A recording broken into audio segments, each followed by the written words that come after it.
Hello guys, welcome back to this channel. In today's video, I'm going to show you everything you need to know about the brand new summer harvest update and grow a garden game of Roblox.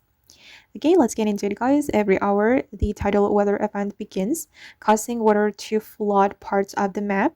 And during this event, you can collect summer fruits or any fruit with the tidal mutation. Bring them to the harvest basket and submit them to earn harvest points. The more harvest points you collect before the timer ends, the better your reward will be. So make sure to keep harvesting and submitting your fruits as quickly as possible during the event. And the reward pool is actually amazing, guys. You can get items like normal seed pack, campfire seed packs, flower seed packs, coastal crates, the grandmaster sprinkler, beach palm seed, jungle egg, bug egg, and octobloom seed, and plenty of other valuable rewards. There are there is also a team harvest event during this update, guys. Running alongside it, every time you or your teammates contribute harvest points, you will help fill the team's progress bar.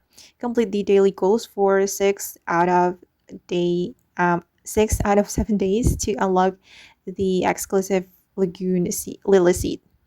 If you're playing solo, guys, you can still participate, but joining or creating a team will make reaching the daily goals much easier. To get the best rewards, try planting lots of summer crops before the event starts.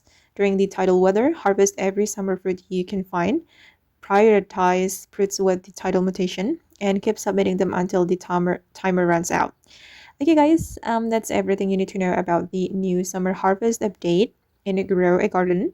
I hope this video will be useful for you guys. Thank you so much for watching. If you found this tutorial useful, don't forget to like, comment, share, and also subscribe to this channel. Bye!